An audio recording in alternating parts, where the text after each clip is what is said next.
Hi, and welcome to the Nightmare Vault. If these stories help you drift off to sleep, please consider liking and subscribing and leave a message saying where in the world you're listening from. Okay, let's get on with the stories.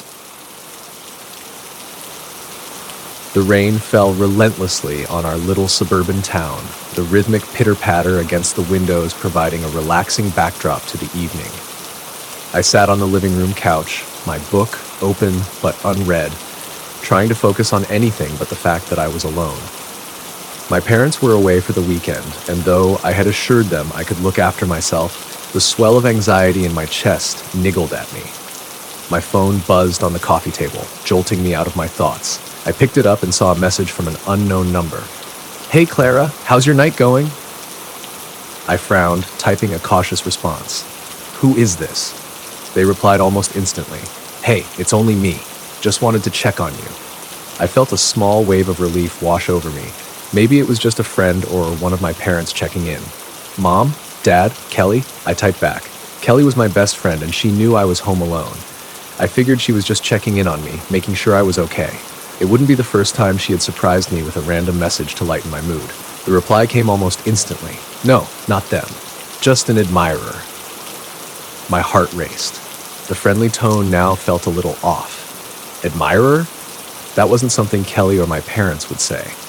I glanced around the room as if expecting someone to materialize out of the shadows. "I don't know who you are. Please stop texting me." The reply came almost instantly. "Don't be like that. I just want to say hi." A chill ran down my spine as I read the words. This wasn't anyone I knew. My fingers trembled as I blocked the number and put the phone down. I took a deep breath and glanced around the room. I decided to check all the locks on the doors and windows. I moved through the house, double-checking each window and door, ensuring they were all locked tight.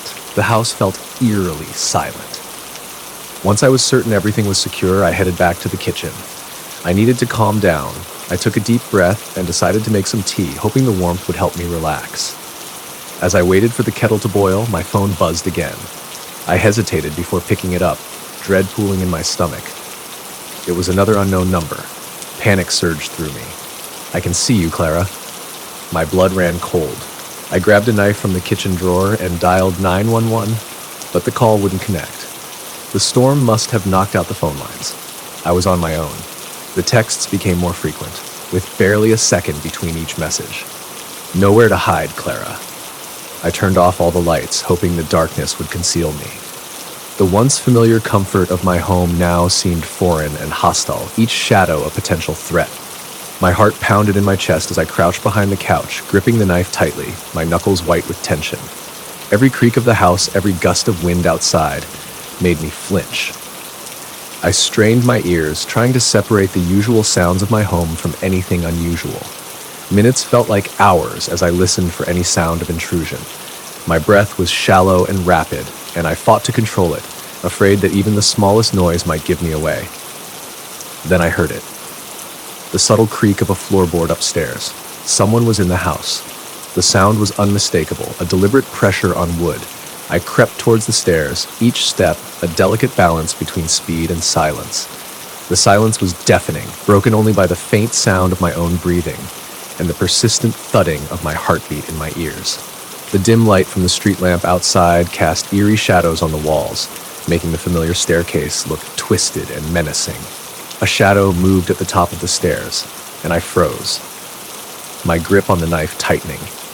The silhouette was tall and broad, the figure of a man shrouded in darkness. My gaze narrowed, trying to pierce the gloom, hoping to see any identifying features, but the shadows clung to him like a second skin. He was masked in what looked like a balaclava, his eyes cold and calculating behind the dark fabric. The mask was simple, yet its blankness was terrifying, erasing any trace of humanity. My mind raced, 1,000 thoughts colliding in a storm of panic and determination. What does he want? How did he get in? I needed to act, but fear rooted me to the spot. The knife in my hand felt both reassuring and inadequate against the looming threat. My breaths came shallow and quick, each one a struggle to maintain control. I could hear my heart pounding in my ears, a deafening drumbeat of terror. He descended slowly, the tension in the air thickening with each step. The space between us seemed to shrink, and I knew I had to do something before it was too late. I crouched lower, gathering my resolve, every muscle in my body taut with tension, ready to act. The intruder paused midway down the stairs, as if sensing my presence. His head tilted slightly, and I could feel his gaze sweeping the room, searching.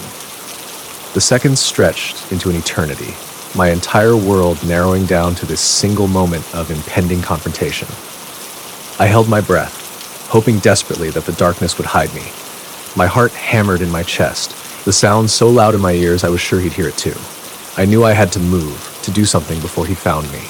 Every second stretched out, the tension tightening. Finally, I took a silent, shaky breath, trying to gather my courage. In the next heartbeat, I sprang up from my hiding place, the knife held out defensively. His eyes widened briefly in surprise behind the mask, a flash of recognition that I would not go down without a fight. "Clara," he said. His voice was muffled by the mask, but I could hear his smile. "Oh, how I've been waiting for this." He lunged at me, and I met him with a scream. A primal sound of fear and defiance. The struggle began, a chaotic blur of movement, as I fought with every ounce of strength I had to protect myself and my home. I slashed at him with the knife. He stumbled back, caught off guard by my sudden attack. I didn't stop, adrenaline fueling my every move. The intruder fought back, grabbing my wrist and twisting it until the knife clattered to the floor. I kicked and punched, desperation giving me strength. We struggled, crashing into furniture, each trying to gain the upper hand. Finally, I managed to break free, my heart pounding in my chest. Desperation fueled my movements as I scanned the room for anything I could use as a weapon. My eyes locked onto a heavy lamp on the nearby table. Without hesitation, I grabbed it, the metal base reassuringly solid in my trembling hands. The intruder advanced, his masked face an impenetrable wall of menace. Summoning every ounce of strength, I swung the lamp with all my might. The room seemed to blur as the lamp arced through the air, connecting with a sickening thud against the intruder's head. He staggered, groaning in pain as he collapsed to the floor. I stood there, panting, the adrenaline making my limbs tremble. The intruder writhed on the ground, clutching his head, the mask slipping slightly to reveal a glimpse of his face. I didn't wait to see if he would get back up. I sprinted to the front door, flinging it open. I screamed into the night, my voice raw with fear and desperation. Lights flickered on in the neighboring houses. Within moments, several people rushed over, their faces pale with concern. "What happened?" one of them shouted, but I could barely hear over the roaring in my ears. I pointed back towards the house, unable to form coherent words.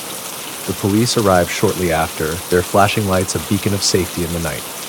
They stormed into the house, and within moments they had the intruder in custody. As they let him out, I caught a glimpse of his face. It was my neighbor, Mr. Collins. His eyes were wild, a disturbing mix of anger and something else. Obsession, maybe? I sank to the ground, the reality of what had happened crashing over me like a wave.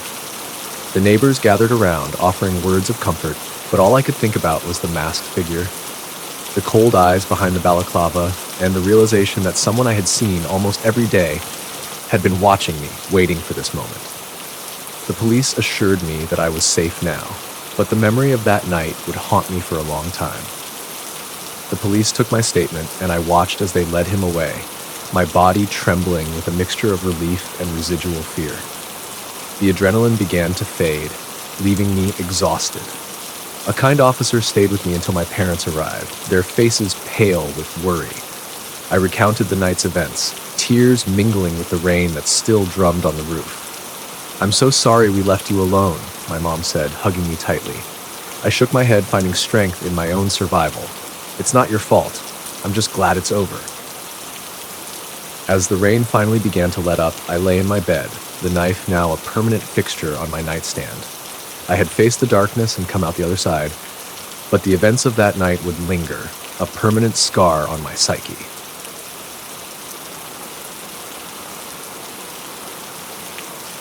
I still remember the first time I knew I wanted to be a nurse. I was 8 years old, watching my mom patch up my scraped knee after I'd fallen off my bike. It wasn't just the way she gently cleaned the wound or the care she took in applying the bandage. It was the way she looked at me, with a mixture of love and reassurance, as if to say, everything's gonna be okay. I could feel the fear and pain melt away under her touch, and in that moment, I knew I wanted to help people feel the same way. As I grew up, that feeling never left me. I volunteered at the local clinic as soon as I was old enough, soaking in every experience, every lesson. I worked hard, studied harder, and eventually I made it through nursing school. There were easier jobs I could have taken after graduation, positions at big city hospitals with full teams and bustling wards. But something about this place, the isolation, the need, drew me in. So here I am, 27 years old, working the night shift at a remote hospital. It's not glamorous, but I like the quiet, usually. The stillness of the night, the soft hum of the machines, the way the world outside seems to disappear into the darkness, it all feels like a different reality, separate from the chaos of the day. There's a peace in it, but there's also a vulnerability. When you're alone in a place like this, it's easy for your mind to play tricks on you. Every creak of the building, every distant sound feels amplified, like the walls themselves are whispering secrets. Still, I've always managed to push those thoughts aside. I'm here to help people, and that's what I focus on. It's past midnight, and I'm the only nurse on duty. The corridors are eerily silent, the kind of silence that makes you feel like you're the last person on Earth. I sit at the nurse's station, trying to stay awake when the front doors creak open. A man walks in, his clothes disheveled, eyes wild. There's something off about him. I tell myself it's just another patient, nothing to worry about. But as he approaches, I can feel the hairs on the back of my neck standing up. "Good evening," I manage to say, forcing a smile. "How can I help you?" He doesn't answer immediately, just stares at me, but finally he speaks, his voice low and unsettling. "I need attention." "Okay, what seems to be the problem?" I ask, trying to keep my voice steady. He doesn't answer right away, just stares at me with this unnerving intensity. "You're a pretty one, aren't you?" My stomach tightens. I've dealt with flirtatious patients before, but this feels different. I try to deflect, keep it professional. "Please have a seat. I'll be with you in just a moment." He doesn't move, doesn't blink, just keeps staring. I turn away, pretending to busy myself with paperwork, but I can feel his eyes on me, burning into the back of my head. I've never been more aware of how empty this place is. I glance at the clock, hoping my colleague will arrive soon. He's always late, but tonight I need him to be early. "Can you check me now?" His voice is closer, too close. I didn't even hear him move. My heart pounds in my chest as I turn around, trying desperately to keep my composure. But the moment I lock eyes with him, I feel a wave of dread wash over me. He's standing right in front of the counter, much closer than before, his eyes raking over me with a twisted, predatory gaze. There's a darkness in his expression that wasn't there earlier, a sick curiosity that makes my skin crawl. I swallow hard, forcing myself to stay professional, though I can feel the tremor in my voice. "Of course," I say, trying to sound calm, but the slight tremble gives me away. "What seems to be the problem?" He doesn't answer right away, just leans in, so close I can smell the stale alcohol on his breath, mixed with something else, something rancid. The stench is overwhelming, making me want to recoil, but I force myself to stand still. His lips curl into a smirk, his eyes never leaving mine. "You," he says, his voice low and menacing, the word dripping with malice. I freeze, every instinct screaming at me to get away, but I'm rooted to the spot, trapped by his gaze. My mind races, searching for the right thing to say, the right way to diffuse the situation, but all I can manage is a whisper, the words escaping before I can stop them. "I'm just a nurse," I stammer, trying to reason with him, trying to keep my voice steady despite the fear clawing at my insides. "I'm here to help." But even as I say it, I know it's useless. There's no reasoning with someone like him. The way he's looking at me, like I'm not a person, but a thing, an object for his amusement, it's enough to make my blood run cold. My hand inches towards the phone, but he's faster. He grabs my wrist, his grip like iron. "Don't even think about it." Panic surges through me, but I force myself to stay calm. I've been trained for emergencies, I remind myself. I just need to get to the emergency button under the counter. "Let go of me," I say, trying to sound stronger than I feel. But he doesn't let go. Instead, he pulls me closer, his other hand brushing against my cheek, trailing down slowly as if savoring every moment. "You're gonna take real good care of me, aren't you, nurse?" he murmurs, his voice dripping with a twisted kind of anticipation. My mind races, looking for a way out. I glance towards the emergency button, but he notices. His grip tightens, and I wince in pain. "None of that now," he sneers. And then, in the suffocating silence, I hear it, a soft creak. The door behind me easing open. The sound slices through the tension, and my heart leaps with hope, a rush of relief surging through me. I turn slightly, just enough to see Mark standing in the doorway. His usual easygoing demeanor is gone, replaced by a look of alarm as he takes in the scene. His eyes widen as they land on me, then shift to the man who still has his grip on my arm. "Jess?" Mark's voice is low, but I can hear the underlying tension. He steps forward, his posture rigid, muscles coiled like he's ready to spring into action. "What's going on?" For a split second, everything hangs in the balance. The man's grip tightens, as if he's debating whether to push this further or back off. Mark's arrival has disrupted whatever sick game he was playing, and now there's a flicker of hesitation in his eyes. Mark assesses the situation quickly, his gaze flicking from the man's hand on my arm to my face, where I'm trying to mask the fear that's gripping me. "Mark," I manage to say, my voice shaky but clear enough. "Stay back." He hesitates, but I can see the determination hardening in his expression. Mark's not the type to back down, not when someone he cares about is in danger. His hand slips into his pocket, likely reaching for his phone or the emergency button, his eyes locked on the man with a steady, unflinching stare. The air between us thickens, the silence heavy with unspoken threats. "Let her go," Mark says, his voice calm but carrying an unmistakable edge of authority, the kind that demands obedience. The man's eyes dart between us, his grip faltering for just a moment. Mark takes a step closer, his stance strong, as if silently daring the man to make the wrong move. The man whips around, loosening his grip on my wrist just enough for me to yank free. I stumble back, and Mark is already by my side, his presence steadying me. His hand slips into his pocket, but his eyes never leave the man's face, watching his every move like a hawk. "Back off," Mark says, his voice firm, leaving no room for argument. The man's smile falters, just for a second, but it's enough. Mark quickly presses the emergency button under the desk, and the shrill alarm fills the hallway, slicing through the tension. The man backs away, his hands raised as if to show he means no harm, but that sinister grin never leaves his face. "You think you're safe now?" he sneers, his voice dripping with malice. "This isn't over." Moments later, security rushes in, grabbing hold of him and leading him away. As soon as he's out of sight, my knees give out and I sink to the floor, trembling uncontrollably. Mark is there instantly, wrapping his arms around me, pulling me close. The warmth of his embrace is the first real comfort I've felt all night. "You're okay," Mark whispers, his voice soft yet reassuring. "You're okay now." But as I look at the door, still slightly ajar from where they took him, a shiver runs down my spine. I know I'll never forget the way that man's eyes bore into me, like I was nothing more than prey. The silence that once felt peaceful now feels heavy, oppressive. The hospital, once a place of healing, suddenly feels haunted.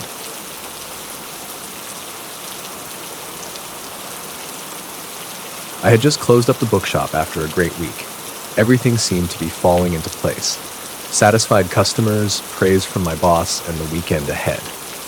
The shop had been busier than usual, with a stream of regulars and new faces all looking for something special to read. I had found a perfect book for a young girl who had been searching for a fantasy novel to spark her imagination, and her delighted smile had made my day. As I locked up the shop, I couldn't help but feel a sense of accomplishment. The warm evening air was a welcome change from the musty, book-filled atmosphere I had spent the day in. I was eager to start the weekend, but there was one more task to complete before I could fully relax. I glanced at my watch. It was already late, but I needed to make a quick stop at the laundromat. Clean clothes for the weekend were a must, especially since I had plans to meet up with friends. The streets were quiet as I walked, the soft glow of the streetlights casting long shadows. It was a peaceful end to a productive week, and I found myself looking forward to some downtime. The laundromat was just a few blocks away, and the familiar routine of washing clothes felt oddly comforting. So, with my laundry bag slung over my shoulder, I headed off, unaware of the unsettling events that awaited me. The laundromat was mostly empty, with just a few machines humming quietly in the background. The fluorescent lights cast a sterile glow over the rows of washers and dryers, and the faint smell of detergent lingered in the air. I found an empty machine, loaded my clothes, and started the cycle. As the machine whirred to life, I settled into a plastic chair in the corner with a book, the silence comforting after a busy day. The rhythmic churn of the machines was soothing, almost hypnotic, and I felt myself beginning to unwind. Out of the corner of my eye, I noticed a man stumbling through the door. His clothes were disheveled and he reeked of alcohol. He swayed as he approached, his steps unsteady and unpredictable. My pulse quickened, a sense of unease creeping in as I tried to focus on my book. "Hey, buddy, got any change for the machines?" He slurred, his bloodshot eyes struggling to focus on me. His breath was a toxic mix of liquor and cigarettes, and I could see the faint tremor in his hands. "I'm sorry, I don't have any change to spare," I replied, my voice steady but my body tense. I tried to be polite but firm, hoping to avoid any trouble. He lingered for a moment, eyes narrowing as he stared at me.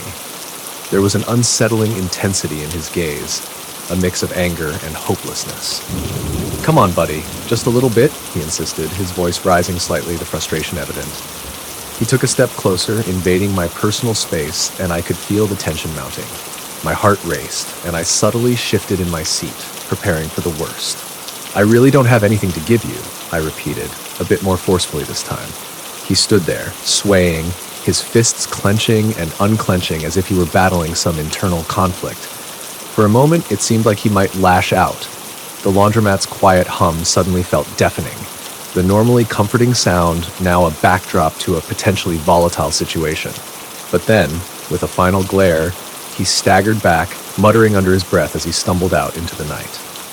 I watched the door for a few moments, my body still rigid with tension, hoping that was the end of it. The laundromat felt eerily quiet once more, but the sense of safety I had felt earlier was now shattered.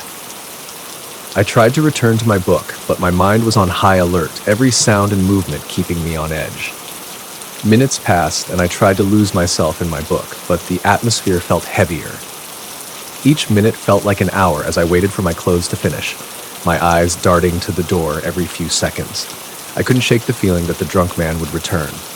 The laundromat's hum, once soothing, now seemed ominous, each cycle of the machines echoing my growing anxiety. Suddenly, the door banged open, and there he was again. My heart sank as I saw him lurch towards me, his presence more unsettling than before. The stench of alcohol was overpowering, and his eyes were wild with anger. "Why didn't you help me out?" he demanded, his voice rising with each word. "You think you're better than me?" His tone was accusatory, dripping with bitterness, and I could see the rage simmering just beneath the surface. "I really don't have anything to give you. Please, just leave me alone," I said, trying to keep my voice calm and even. Inside, I was a whirlwind of fear and tension. Every muscle in my body tensed for what might come next. For a tense moment, it felt like he might lash out. He took another step closer, his face inches from mine, and I could feel his hot, rancid breath on my skin. My mind raced through possible actions. Should I run, shout for help, try to reason with him? The laundromat seemed to close in around me, the walls pressing tighter as I waited for his next move. His fists clenched and unclenched at his sides, and his eyes bore into mine with a fierce intensity.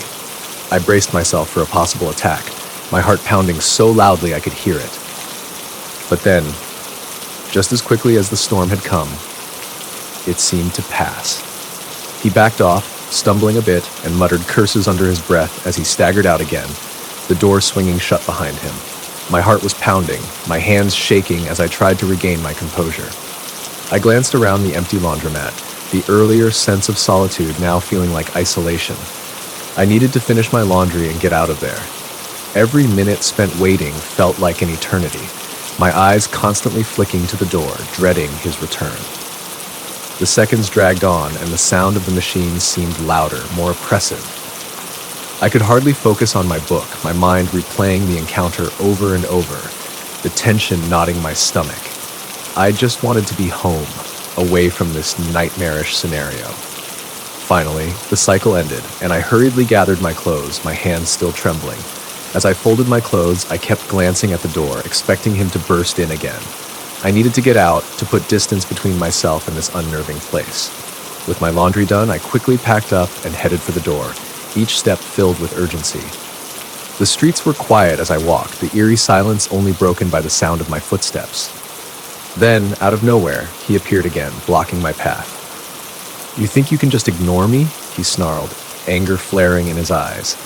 His voice was a menacing growl, and before I could react, he lunged at me. The suddenness of his attack caught me off guard, and we grappled, my mind racing with fear and adrenaline. He punched me hard, pain exploding across my face. The impact was disorienting, and I stumbled back, my vision blurring for a moment. But I knew I couldn't afford to go down. I fought back, swinging wildly, my fists connecting with his body in a desperate attempt to fend him off. Each strike was fueled by sheer terror, but he was relentless, his fury giving him strength. We struggled on the dimly lit street, our grunts and the sound of scuffling feet echoing in the empty night. The world seemed to narrow to this violent, chaotic moment. Then, out of the corner of my eye, I saw the glint of a knife in his hand. Panic surged through me as he moved closer, the blade catching the dim streetlight. My heart raced, and time seemed to slow down.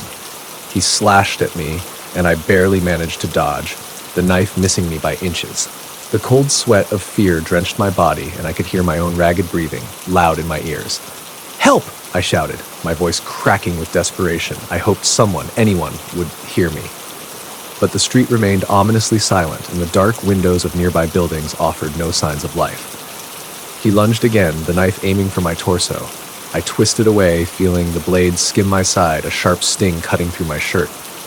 The pain was immediate and intense, but I couldn't afford to falter. I grabbed his wrist, trying to wrestle the knife from his grip, our faces inches apart, his breath hot and rancid.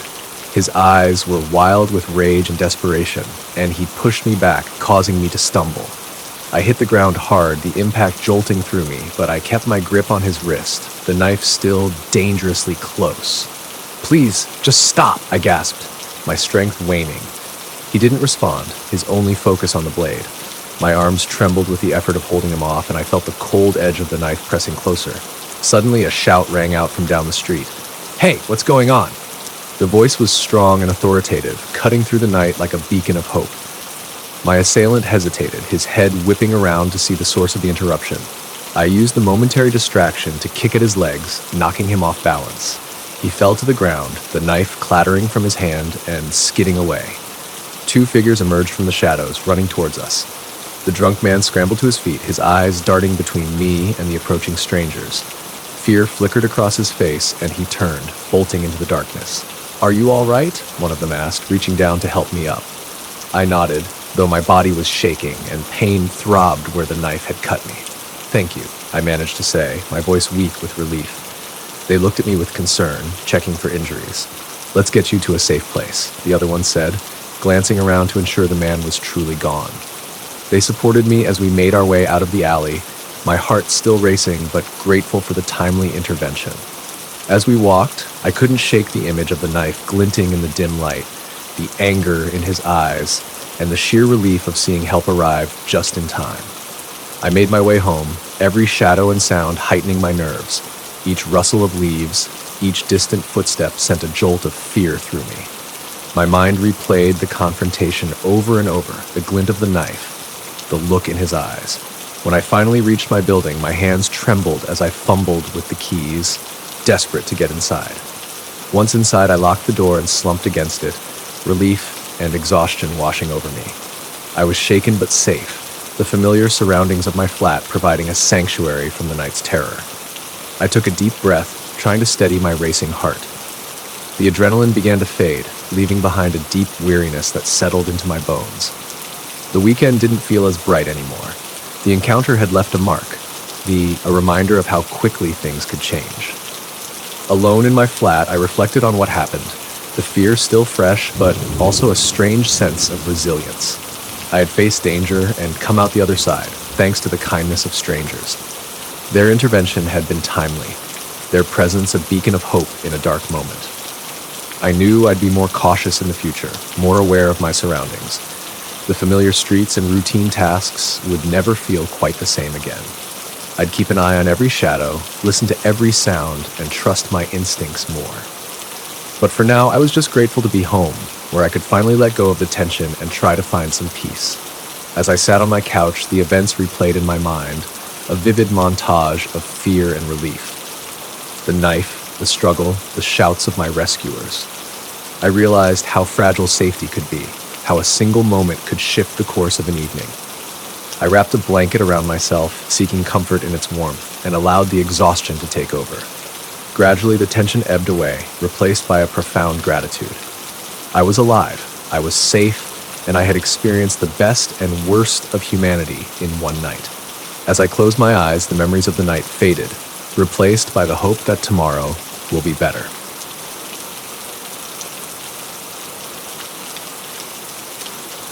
I've been working the night shift at this old, isolated gas station for a few months now. My name's Alex, and I took this job because it was the only thing I could find after I lost my last one. After being laid off from a job I thought was secure, life had become a series of unexpected turns and constant struggle. This job at the gas station wasn't ideal, but it was a lifeline, a way to keep my head above water while I figured things out. It's quiet most nights, and that's fine by me. Gives me time to think, to figure out my next steps. The solitude of the night shift offers a strange kind of comfort. The world slows down, the silence almost meditative. It's during these hours that I reflect on what went wrong and how to set things right. I think about my family, who I left behind in a different city, hoping to find better opportunities here. I think about my friends, most of whom I've lost touch with as I've drifted from job to job, place to place. The station itself is a relic from another era, with its flickering neon sign and creaky floorboards. It stands alone on a stretch of road that feels forgotten by the world, rarely disturbed by passing cars or wandering travelers. On clear nights, the stars shine so brightly it feels like you could reach out and touch them. But tonight, the sky is a canvas of dark clouds, the rain pouring down in sheets, adding to the sense of isolation.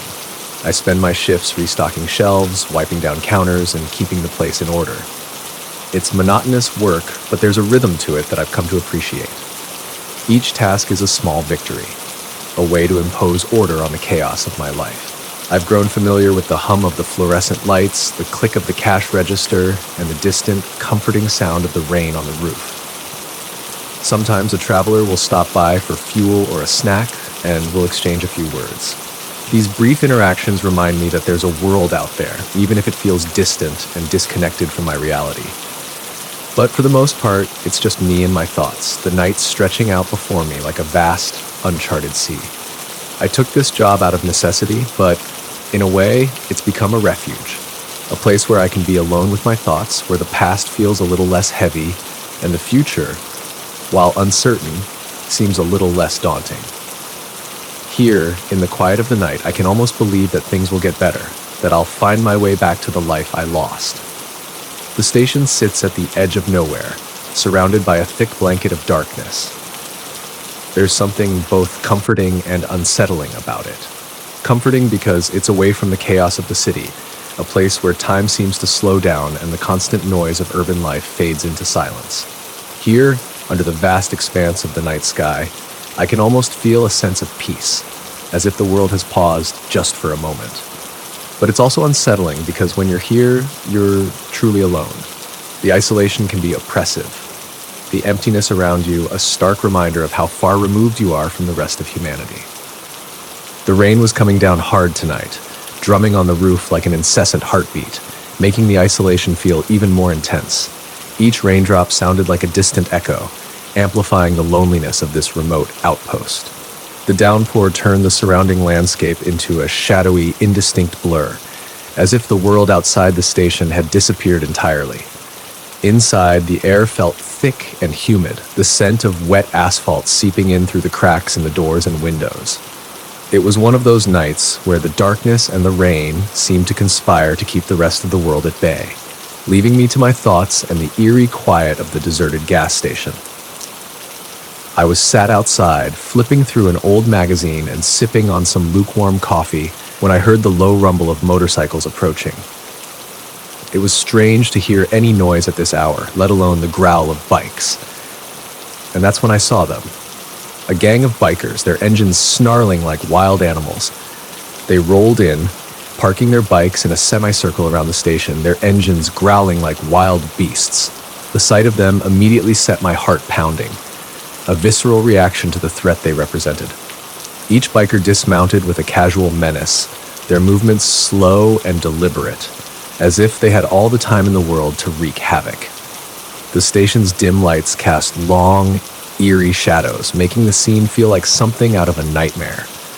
I could feel the tension in the air thickening, a palpable sense of danger that seemed to grow with each passing second. The rain continued to pour down, creating a relentless backdrop of noise that only added to the surreal, menacing atmosphere. The leader, a tall guy with a snake tattoo curling around his neck, strutted over to me with an air of supreme confidence. His leather jacket, soaked from the rain, glistened under the dim lights. He moved with a predatory grace, each step measured and purposeful, his eyes locking onto mine with a cold, unsettling intensity. "Hey there, night owl," he sneered. "Nice place you got here. Pretty quiet, huh?" I forced a smile. "Yeah, pretty quiet. What can I do for you?" He didn't answer. He just looked around, sizing up the place and me. His silence was unsettling, making my skin crawl. His eyes moved over the station, assessing everything. My pulse quickened, a cold sweat forming on my brow. I wanted to speak, but the words were stuck in my throat. The other bikers spread out, knocking over displays and laughing. Tension rose, thick and suffocating. Every crash and shout seemed amplified, the sense of violence growing. Their sinister camaraderie was like a pack of predators. I stood there, mind racing to handle the escalating situation. I knew I had to stay calm. Panicking would only make things worse. Taking a deep breath, I went back inside, trying to appear unbothered by the bikers' presence. My heart was pounding in my chest as I discreetly pressed the emergency button under the counter, alerting the authorities. The button was my lifeline, a small action that I hoped would bring help sooner rather than later. All I had to do now was wait, but waiting felt like an eternity with those guys outside. The minutes stretched on, each second feeling heavier than the last. I tried to keep myself busy, rearranging items on the shelves and cleaning up an already spotless counter, but my eyes kept darting to the window.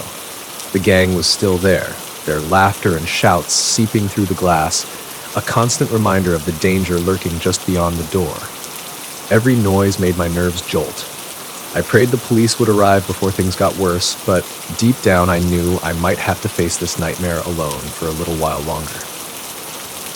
The gang grew more restless, their behavior shifting from near arrogance to something darker and more unpredictable. Their laughter became louder, more jagged, echoing off the walls of the station like a taunt. I could feel the atmosphere thickening with a sense of impending violence, the tension winding tighter with each passing moment. The rain outside continued its relentless drumming, an eerie backdrop to the escalating chaos. One of them, a wiry guy with a jagged scar running down his cheek, finally broke from the group and sauntered inside. He moved with a twitchy energy, his eyes darting around the station as if searching for something to break. Without a word, he grabbed a bag of chips from the shelf, tore it open, and began munching loudly. His gaze flicked to me, and with a sneer, he tossed a crumpled bill onto the counter. "Keep the change, buddy," he said, the grin on his face more of a challenge than a gesture of goodwill. The way he said it, dripping with mockery, sent a chill down my spine. I glanced at the clock on the wall.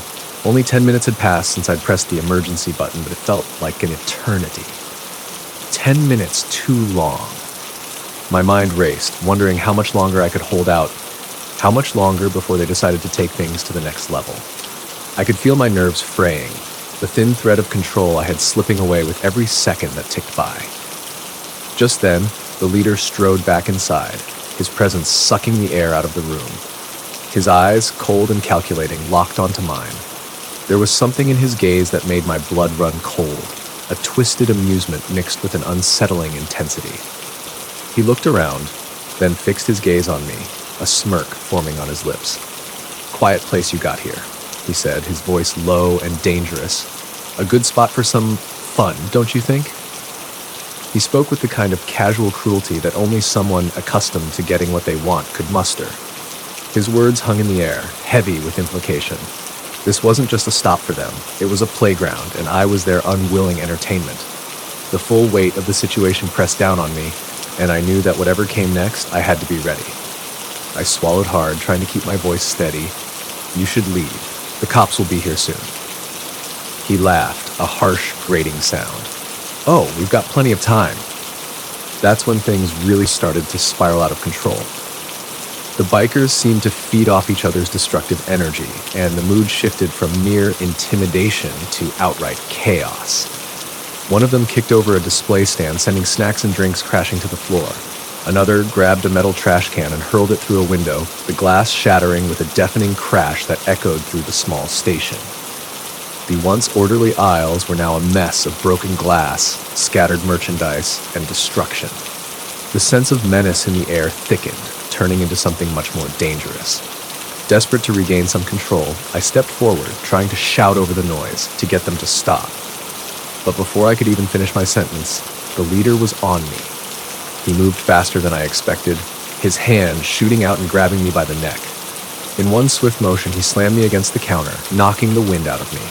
My head spun as I struggled to catch my breath, the cold edge of the counter digging into my back. His face was inches from mine, his eyes full of cold fury. "You think you're tough, huh?" he spat, his breath hot and foul against my face. The words were laced with contempt, each one landing like a punch. I could feel the weight of his strength holding me in place, the smell of sweat and leather filling my nostrils as I struggled to think, to come up with some way out of this. But all I could see were those eyes, burning with a twisted mix of anger and amusement, as if daring me to fight back, knowing full well that I couldn't. The rain outside seemed to grow louder, each drop a hammer striking the tin roof. I struggled to get free, but he was too strong. They forced me outside, where the heavy rain poured down. One of the bikers started kicking me while the others laughed. The pain shot through me like fire, but I knew I had to stay conscious, had to think of a way out. Then I remembered the station's storage room. It had a sturdy door and a lock from the inside. My one chance at getting away. Summoning every bit of strength I had left, I waited for a brief moment when the kicks stopped, and I made a desperate move. I scrambled to my feet, ignoring the searing pain, and bolted toward the storage room. I could hear the bikers shouting behind me, their heavy boots splashing through the rain-soaked concrete as they gave chase. I reached the door just in time, slamming it shut behind me and quickly turning the lock. I pressed my back against the door, panting as they pounded on it from the other side, their fists and shouts rattling the walls. The door shook with each blow, but it held firm. For now, at least, I had a barrier between us, a thin, fragile line of defense that I prayed would buy me enough time until help arrived. The sound of glass shattering pulled me back to reality. They were ransacking the place, their shouts and laughter echoing in the rain. I knew the door wouldn't hold forever. Frantically, I searched the room for anything I could use. My eyes landed on a metal rod. It wasn't much, but it was better than nothing. The door didn't hold for long. It splintered under their relentless pounding, the sound of cracking wood echoing through the room. My heart raced as I grabbed the metal rod, my last line of defense. The moment the door gave way, they surged in, led by their furious leader. He lunged at me, and I swung the rod with all my strength. It connected with a sickening thud, catching him in the side. He staggered, grunting in pain as he went down, but the others were already closing in, their eyes burning with rage. Desperation took over. I swung again, the rod vibrating in my hands with each blow. The cramped storage room amplified the chaos, every crash and shout reverberating off the walls. One biker almost grabbed me, but I shoved him back with the rod, sending him crashing into a shelf. But they kept coming, relentless and unyielding. I could feel my strength waning, my muscles burning with exhaustion. Sweat mixed with the rain on my skin, and my grip on the rod started to slip, but I couldn't afford to stop. They were like a pack of wolves circling, waiting for that one moment of weakness. One of them grabbed my arm, and I twisted violently, wrenching free and bringing the rod down hard on his shoulder. He cried out and stumbled back, but the others pressed on, their faces twisted with malice. The storage room that had felt like a refuge now felt like a trap, the walls closing in as I fought to keep them at bay. Every second felt like an eternity, the air thick with the scent of sweat, rain, and fear. I knew I couldn't hold them off much longer. Then, through the chaos and pounding rain, I heard it. A distant wail that sliced through the night. The unmistakable sound of sirens growing louder, cutting through the storm like a beacon of hope. The bikers heard it too. Their movements faltered, eyes widening as they glanced at each other, their bravado slipping away. For the first time, uncertainty crept into their expressions. It was just enough. The leader cursed under his breath, the anger in his eyes replaced by something colder. Fear. They knew their time was up. One by one, they began to back off, retreating toward the shattered door, their curses and shouts filling the air as they fled into the night. The sound of their boots slapping against the wet pavement and the roar of their motorcycles as they sped away was almost drowned out by the rain. As the last of them disappeared into the darkness, I finally let myself collapse to the floor, every ounce of adrenaline draining from my body. I was drenched in rain and sweat, my muscles trembling, and my breath coming in ragged gasps. Every part of me ached, the pain a dull throb that I could only now fully feel. The sirens grew louder, closer, their wail rising above the storm until finally, red and blue lights flooded the station, casting eerie shadows across the wreckage. The police stormed in, their presence filling the room with a sense of safety I hadn't felt all night. They moved quickly, weapons drawn, checking every corner, every shadow, but the bikers were already gone, swallowed by the darkness. One of the officers approached me, concern etched on his face, but I could barely focus on his words. I just let out a shaky breath, feeling the weight of everything that had happened crash down on me. I had made it through the night, all alone, but somehow I had survived. The reality of it settled in slowly, the gravity of what I'd endured, what I'd fought against, and the fragile thread by which my life had hung. But I was still here, breathing, alive. And as the rain began to ease, I knew that, despite the wreckage around me, I'd managed to hold on, to make it through when it seemed impossible.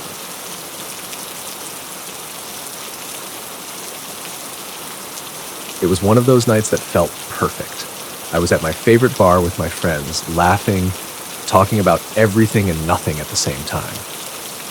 The bar was quiet enough for us to hear each other, but lively enough to feel the energy of the city. The dim lighting cast a warm, golden hue over everything, making it feel cozy and intimate. The bartender was mixing drinks with flair, and the clinking of glasses and low hum of conversations created a comforting background noise. We were nestled in our usual corner booth, surrounded by familiar faces and the smell of good food. The walls were adorned with vintage posters and fairy lights, giving the place a charming, nostalgic feel. Every now and then, a burst of laughter from another table would mingle with our own, creating a sense of shared joy. The waiter brought over our drinks with a friendly smile. He was tall, with tousled dark hair and piercing blue eyes. There was something captivating about him, an easy confidence that made him stand out.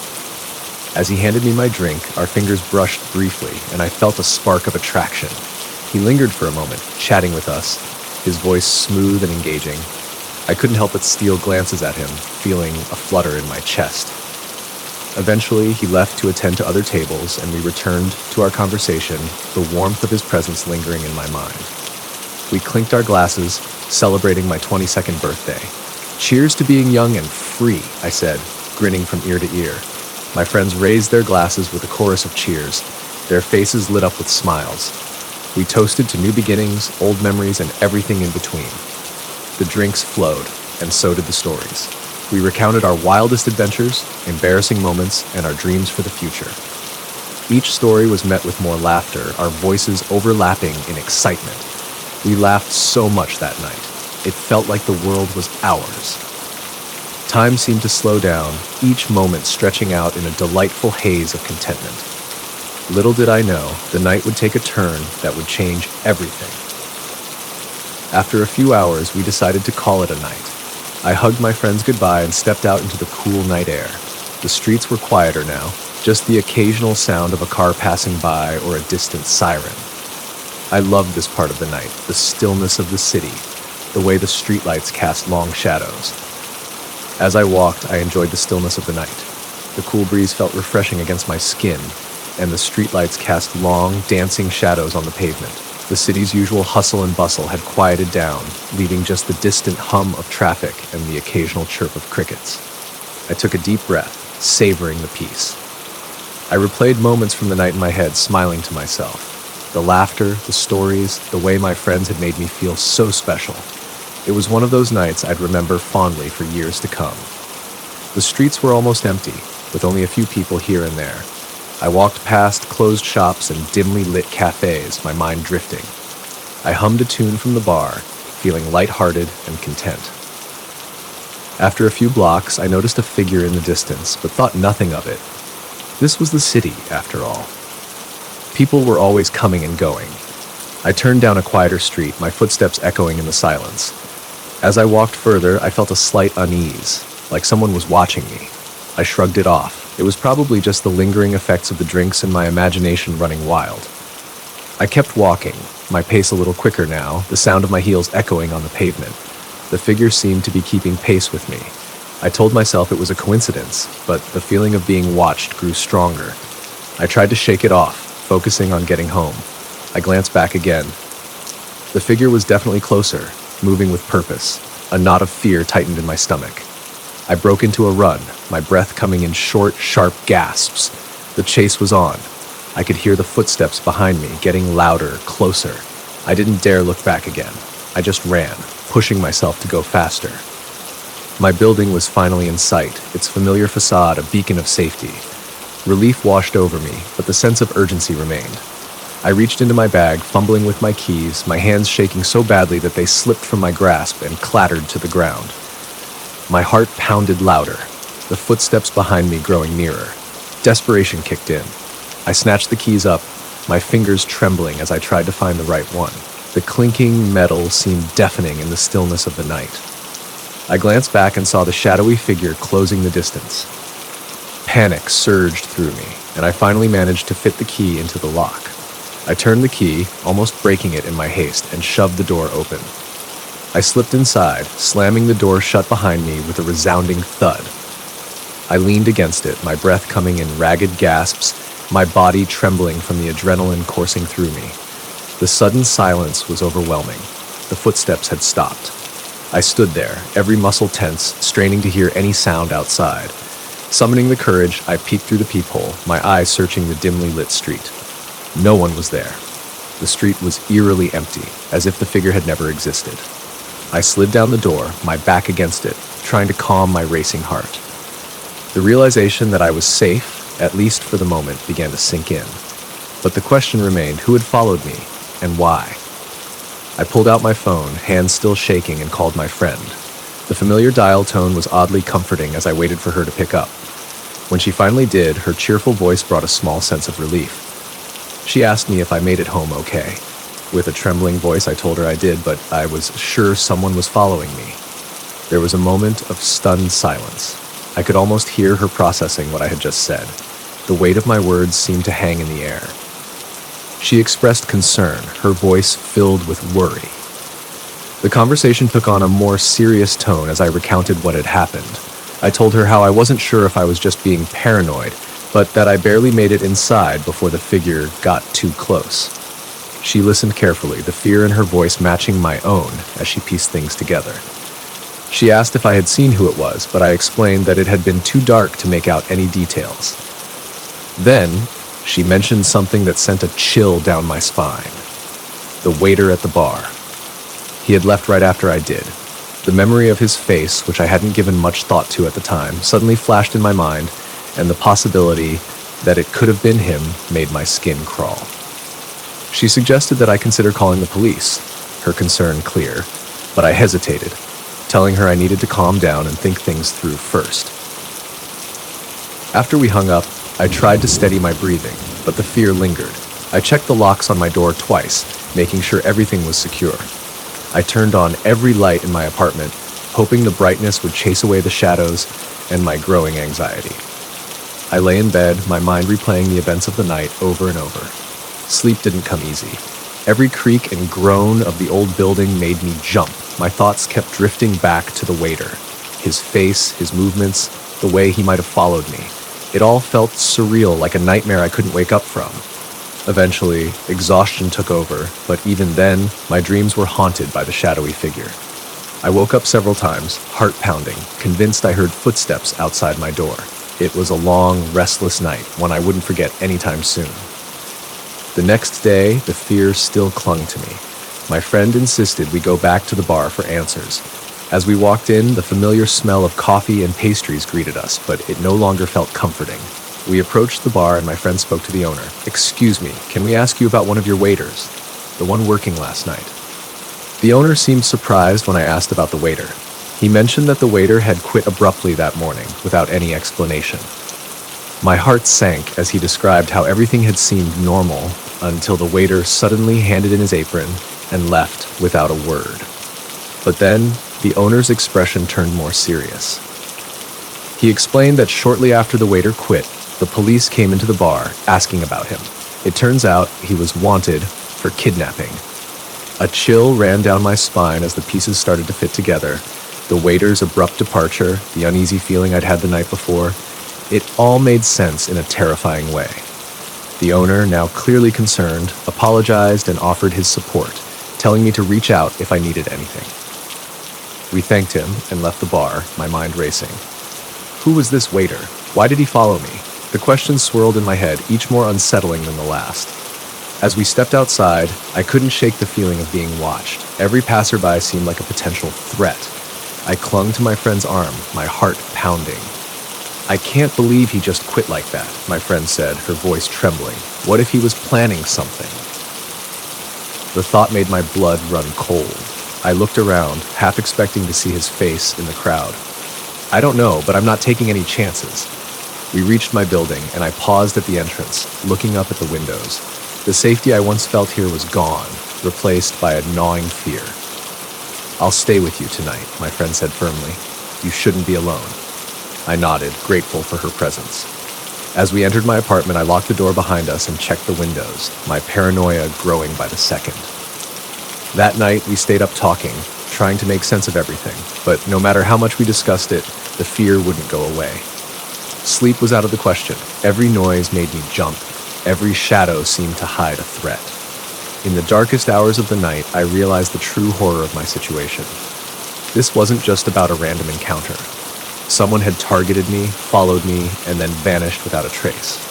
As the first light of dawn broke through the curtains, I knew one thing for sure. My life had changed forever. The carefree girl who walked home alone at night was gone. I would never feel safe again, always looking over my shoulder, haunted by the shadowy figure who had slipped into my life and disappeared just as quickly.